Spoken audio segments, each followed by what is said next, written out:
America ఇరాన్పై చరిత్రలోనే అత్యంత కఠినమైన ఆర్థిక ఆంక్షలకు సిద్ధమవుతున్న వేళ టెహ్రాన్ నుంచి వచ్చిన ఒక ప్రకటన ఇప్పుడు ప్రపంచ దృష్టిని ఆకర్షిస్తోంది. ఒకవైపు అమెరికా దాని మిత్ర దేశాలు ఇరాన్ ఆర్థిక వ్యవస్థను ఒంటరి చేయాలని చూస్తుంటే, మరోవైపు ఇరాన్ దక్షిణ ఫార్స్ ప్రావిన్స్ లో భారీ గ్యాస్ క్షేత్రాన్ని కనుగొన్నట్లు ప్రకటించింది. ఇది అమెరికా ఆంక్షలకు ఇరాన్ ఇస్తున్న ఆర్థిక సమాధానమా? ఆ దేశం కొత్త ఇంధన వనరులను బయటకు తీస్తూ తన ఆర్థిక వ్యవస్థకు కొత్త ఊపిరి పోయాలని చూస్తోందా? ఇప్పుడు ఇదే అసలు చర్చ. ఇరాన్ చమురు మంత్రి మోహ్సెన్ ఫాఖ్రీజాద్ ప్రకటించిన వివరాల ప్రకారం కొత్తగా గుర్తించిన గ్యాస్ క్షేత్రంలో సుమారు 7,500 బిలియన్ క్యూబిక్ అడుగుల గ్యాస్ నిల్వలు ఉన్నట్లు అంచనా. ఇందులో దాదాపు 73% ఉత్పాదకత ద్వారా సుమారు 5,700 బిలియన్ క్యూబిక్ అడుగుల గ్యాస్ ను వెలికి తీయవచ్చని చెప్తున్నారు. ఈ పరిమాణం చిన్న విషయం కాదు. ఇరాన్ అంచనా ప్రకారం ఈ నిల్వలు సౌత్ ఫార్స్ గ్యాస్ ఫీల్డ్ లోని ఒక పూర్తి బ్లాక్ తో సమానమైన స్థాయిలో ఉన్నాయి. దేశానికి దాదాపు 15 సంవత్సరాల పాటు గ్యాస్ అవసరాలను తీర్చగల సామర్థ్యం ఈ నిల్వలకు ఉందని చెప్తున్నారు. ఇక్కడ మరో ఆసక్తికరమైన విషయం ఉంది. ఈ గ్యాస్ నిక్షేపాలు శుద్ధమైన రకానికి చెందినవిగా చెప్తున్నారు. అంటే గ్యాస్ ను వెలికి తీయడం, శుద్ధి చేయడం, ప్రాసెస్ చేయడం వంటి పనులకు సాధారణంగా ఏ ఖర్చులతో పోలిస్తే వ్యయం తక్కువగా ఉండే అవకాశం ఉంది. ఆర్థిక ఆంక్షలు ఎదుర్కొంటున్న దేశానికి ఇది చాలా కీలకమైన అంశం. ఎందుకంటే కొత్త వనరు ఉండడం ఒక విషయం, దాన్ని తక్కువ ఖర్చుతో ఉత్పత్తిలోకి తీసుకురావడం మరో విషయం. ఇరాన్ చెప్పినట్లుగా ఈ నిల్వలను తక్కువ వ్యయంతో అభివృద్ధి చేయగలిగితే అది దేశీయ ఇంధన అవసరాలకు మాత్రమే కాకుండా భవిష్యత్తులో ఆర్థిక ఒత్తిడిని ఎదుర్కోవడానికి కూడా కొంత బలం ఇవ్వచ్చు. గ్యాస్ తో పాటు భారీ మొత్తంలో గ్యాస్ కండెన్సేట్ కూడా లభించిందని ఇరాన్ చెప్తాంది. దీని ద్వారా దేశానికి $10 బిలియన్ పైగా కొత్త సంపద లభించే అవకాశం ఉందని మంత్రి తెలిపారు. అంటే ఒకవైపు అమెరికా ఇరాన్ ఆదాయ మార్గాలను కత్తిరించాలని చూస్తుంటే, ఇరాన్ మాత్రం తన భూగర్భంలో ఉన్న ఇంధన సంపదను బయటకు తీసి కొత్త ఆదాయ వనరులను సృష్టించాలని చూస్తోంది. ఇక్కడే అమెరికా ఆంక్షలు, ఇరాన్ ఇంధన వ్యూహం మధ్య అసలు పోటీ మొదలవుతోంది. అయితే కొత్త గ్యాస్ క్షేత్రం ప్రకటించడం ఒక్కటే సరిపోదు. అసలు ప్రశ్న, ఆ గ్యాస్ ని ఎంత వేగంగా ఉత్పత్తిలోకి తీసుకురాగలరు? దానికి అవసరమైన పెట్టుబడులు ఎక్కడి నుంచి వస్తాయి? ఆధునిక పరికరాలు, సాంకేతిక పరిజ్ఞానం అందుబాటులో ఉంటుందా?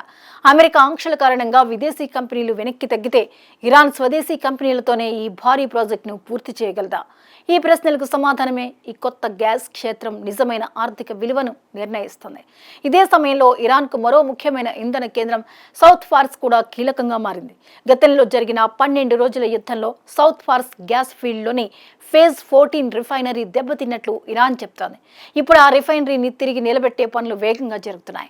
ఇరాన్ చమురు మంత్రిత్వ శాఖకు చెందిన షానా వార్తా సంస్థ ప్రకారం ఉత్పత్తి సామర్థ్యంలో ఇప్పటికే 70% వరకు పునరుద్ధరించారు.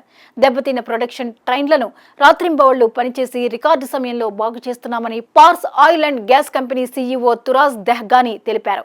ప్రైవేట్ సంస్థలు, దేశీయ కాంట్రాక్టర్లు సహకారంతో పునర్నిర్మాణ పనులను వేగంగా పూర్తి చేయాలని ఇరాన్ లక్ష్యంగా పెట్టుకుంది. దీని వెనుక ఉన్న వ్యూహం కూడా స్పష్టమే. యుద్ధం వల్ల దెబ్బతిన్న ఇంధన ఉత్పత్తి వ్యవస్థను ఆపకుండా కొనసాగించాలి. ఎందుకంటే ఇరాన్ కు ఇంధనం అంటే కేవలం దేశీయ అవసరం కాదు, అది ఆర్థిక వ్యవస్థకు ప్రాణాధారం. ఇరాన్ ఆర్థిక వ్యవస్థకు చమురు, గ్యాస్ ఎంత ముఖ్యమో అమెరికాకు కూడా తెలుసు. అందుకే ఇప్పుడు అమెరికా ఆంక్షల ప్రధాన లక్ష్యం కూడా ఇరాన్ ఆదాయ మార్గాలను బలహీనపరచడమే.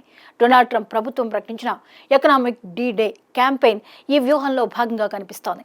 ఆర్థిక ఆంక్షలు సోమవారం ఉదయం నుంచి ప్రారంభమవుతాయని అమెరికా ప్రకటించింది. ఇప్పటి వరకు ఏ దేశంపై విధించినంత భారీ స్థాయిలో ఆర్థిక యుద్ధం చేయబోతున్నామని అమెరికా చెబుతోంది. America treasury secretary Scott Besant కూడా ఇరాన్ పై అత్యంత కఠినమైన ఆంక్షలు విధించబోతున్నట్లు హెచ్చరించారు. ఇరాన్ ప్రపంచ స్థాయిలో తన ప్రభావాన్ని కొనసాగించకుండా ఆ దేశ ఆర్థిక వ్యవస్థను అణచివేయడం లక్ష్యంగా అమెరికా, దాని మిత్ర దేశాలు కలిసి పనిచేయబోతున్నాయని స్పష్టం చేశారు. అంటే అమెరికా కేవలం ఇరాన్లోని కంపెనీలను మాత్రమే లక్ష్యంగా చేసుకోవడం కాదు, ఇరాన్తో వ్యాపారం చేసే విదేశీ సంస్థలు, ఆ దేశానికి ఆర్థిక సహాయం చేసే మార్గాలు, బ్యాంకింగ్ వ్యవస్థ, చమురు వ్యాపారం వంటి రంగాలపై కూడా ఒత్తిడి పెంచే అవకాశం ఉంది. ఇక్కడే ఇరాన్కు ఎదురవుతున్న అసలు సవాల్ కనిపిస్తోంది. భూమి కింద భారీగా గ్యాస్ ఉంది, చమురు నిల్వలున్నాయి, గ్యాస్ కండెన్సేట్ ఉంది. కానీ ఆ సంపదను అంతర్జాతీయ మార్కెట్లో డబ్బుగా మార్చగలగాలి. ఆంక్షలు తీవ్రంగా ఉంటే ఇరాన్ తన ఇంధనాన్ని ఎవరికి అమ్మాలి, ఎలా అమ్మాలి, డబ్బు ఏ బ్యాంక్ ద్వారా తీసుకోవాలి, విదేశీ పెట్టుబడులు ఎలా తీసుకురావాలి? ఈ ప్రశ్నలు చాలా కీలకం. ఇరాన్ మాత్రం మరో వ్యూహంతో ముందుకు వెళ్తోంది. తనకు ఉన్న భౌగోళిక ప్రాధాన్యాన్ని ఉపయోగించుకోవడం, అందులో అత్యంత కీలకమైనది హార్మూజ్ జలసంధి. ప్రపంచ ఇంధన రవాణాల్లో అత్యంత ముఖ్యమైన సముద్ర మార్గాల్లో ఒక్కటైన హార్మూజ్ ఇప్పుడు ఇరాన్ చేతిలో ఒక వ్యూహాత్మక ఆయుధంగా మారుతోంది. అమెరికా ఆర్థిక ఒత్తిడి పెంచితే ఇరాన్ తన భౌగోళిక స్థానాన్ని ఉపయోగించి ఒత్తిడి పెంచగలదనే సందేశాన్ని ఇస్తోంది.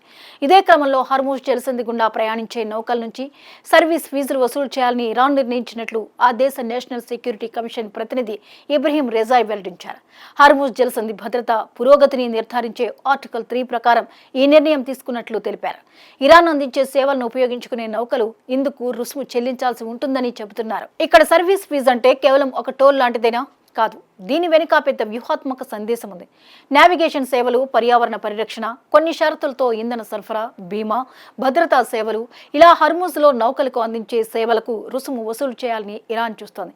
అంటే హర్మూజ్ మీదుగా జరిగే అంతర్జాతీయ వాణిజ్యంలో తన పాత్రను ఆర్థికంగా కూడా బలపరచాలని టెహరాన్ ప్రయత్నిస్తున్నట్లు కనిపిస్తోంది. ఇంకా ఆసక్తికరమైన విషయం ఏంటంటే ఈ ఫీజులను ఇరాన్ రియాల్స్లో కానీ, ఇరాన్ కోరుకునే ఇతర కరెన్సీల్లో కానీ చెల్లించేలా ఆర్థిక నిబంధనలు రూపొందించినట్లు ఇబ్రహీం రెజాయ్ చెప్పారు.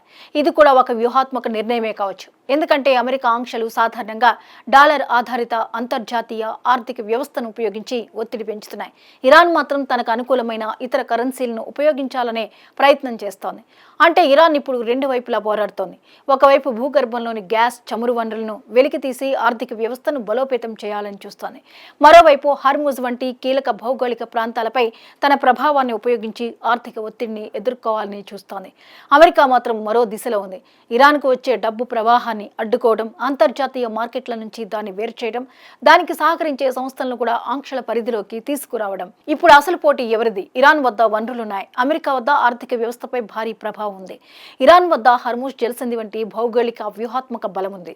అమెరికా వద్ద ప్రపంచ బ్యాంకింగ్ వ్యవస్థ, ఆంక్షలు, మిత్ర దేశాల నెట్వర్క్ వంటి శక్తివంతమైన సాధనాలు ఉన్నాయి. ఈ రెండింటిలో ఎవరి వ్యూహం ఎక్కువ కాలం పనిచేస్తుందన్నదే అసలు ప్రశ్న. ఇరాన్ కొత్త గ్యాస్ క్షేత్రాన్ని కనుగొన్నంత మాత్రాన అమెరికా ఆంక్షలను ఎదుర్కొనే సమస్య పూర్తిగా పరిష్కారం కాదు. అదే సమయంలో అమెరికా ఎంత కఠినమైన ఆంక్షలు విధించినా ఇరాన్ వద్ద ఉన్న భారీ ఇంధన వనరులు, భౌగోళిక ప్రాధాన్యం, దేశీయ ఉత్పత్తి సామర్థ్యం ఆ దేశాన్ని ఒక్కసారిగా కుప్పకూల్చడం కష్టతరం చేయొచ్చు. అందుకే ఇది ఒక్క రోజులో ముగిసే పోరాటం కాదు. ఇది దీర్ఘకాలిక ఆర్థిక, ఇంధన, వ్యూహాత్మక పోరాటంగా మారే అవకాశం ఉంది. ఈ పరిణామాల్లో మరో పెద్ద ప్రభావం ప్రపంచ ఇంధన మార్కెట్పై పడొచ్చు. ఇరాన్ ఉత్పత్తి దెబ్బతింటే, హర్మూజ్లో నౌకల రాకపోకలకు ఆటంకం వస్తే, అమెరికా ఆంక్షల కారణంగా చమురు, గ్యాస్ సరఫరా తగ్గుతుందనే భయం పెరిగితే అంతర్జాతీయ మార్కెట్లో ధరలు పెరగొచ్చు. చమురు ధర పెరిగితే కేవలం పెట్రోల్ ధర మాత్రమే పెరగదు, రవాణా ఖర్చులు పెరుగుతాయి, పరిశ్రమల ఉత్పత్తి వ్యయం పెరుగుతుంది, విమాన ప్రయాణాలపై ప్రభావం ఉంటుంది, ఆహార పదార్థాల ధరలపైన పరోక్ష ప్రభావం పడుతుంది. భారత్కు కూడా ఇది కీలక పరిణామం. పశ్చిమాసియాలో ఇంధన సంక్షోభం పెరిగితే భారతదేశం చమురు దిగుమతులపై అదనపు ఖర్చు చేయాల్సి రావచ్చు. అంతర్జాతీయ చమురు ధరలు పెరిగితే దేశ ఆర్థిక వ్యవస్థపై ఒత్తిడి పెరుగుతుంది, రూపాయి విలువపై ప్రభావం పడవచ్చు, ద్రవ్యోల్బణం పెరిగే అవకాశం ఉంటుంది. అంటే దక్షిణ ఫార్స్లో ఇరాన్ కనుగొన్న గ్యాస్ క్షేత్రం కదా టెహరాన్ వరకే పరిమితం కాదు. వాషింగ్టన్ తీసుకునే నిర్ణయాలు, హర్మూజ్లో ఇరాన్ తీసుకునే నిర్ణయాలు చివరికి మన దేశ ఆర్థిక వ్యవస్థను కూడా తాకే అవకాశం ఉంది. అందుకే ఇప్పుడు ఇరాన్ ప్రకటించిన ఈ భారీ గ్యాస్ నిల్వలను ఒక సాధారణ ఇంధన వార్తగా చూడలేం. ఇది అమెరికా ఆర్థిక ఒత్తిడికి మధ్య ఇరాన్ తన దగ్గర ఉన్న వనరులను ప్రపంచానికి గుర్తు చేసిన ప్రకటన. మమ్మల్ని ఒంటరి చేయాలని చూస్తున్నారు, కానీ మా దగ్గర ఇంకా భారీ ఇంధన సంపద ఉంది అనే సందేశాన్ని టెహరాన్ ఇస్తోంది. అదే సమయంలో హర్మూజ్లో సర్వీస్ ఫీజుల ప్రకటన ద్వారా మా భౌగోళిక ప్రాధాన్యాన్ని కూడా విస్మరించలేరు అని చెప్తాను. మరి అమెరికా ప్రకటించిన ఎకనామిక్ డే నిజంగా ఇరాన్ ఆర్థిక వ్యవస్థను కుప్పగొల్చగలదా? కొత్తగా లభించిన 7,500 బిలియన్ క్యూబిక్ అడుగుల గ్యాస్ ఇరాన్కు ఆర్థికంగా ఎంత బలమిస్తుంది? హర్మూజ్ జలసంధిలో సర్వీస్ ఫీజుల వసూలు నిజంగా ఇరాన్కు ఆదాయాన్ని తెచ్చిపెడుతుందా? ఆ ఫీజులు చెల్లించడానికి అంతర్జాతీయ నౌకలు అంగీకరిస్తాయా? అమెరికా ఆంక్షలు మరింత పెరిగితే ఇరాన్ తన కొత్త ఇంధన సంపదను ప్రపంచ మార్కెట్లోకి తీసుకురాగలదా? లేక హర్మూజ్లో పెరుగుతున్న ఉద్రిక్తత ప్రపంచ చమురు ధరలను ఆకాశానికి తీసుకువెళ్తుందా? అసలు అమెరికా ఆర్థిక యుద్ధానికి ఇరాన్ తన గ్యాస్, చమురు, హర్మూజ్ అనే 3 ఆయుధాలతో ఎంతకాలం ఎదురు నిలబడగలదు?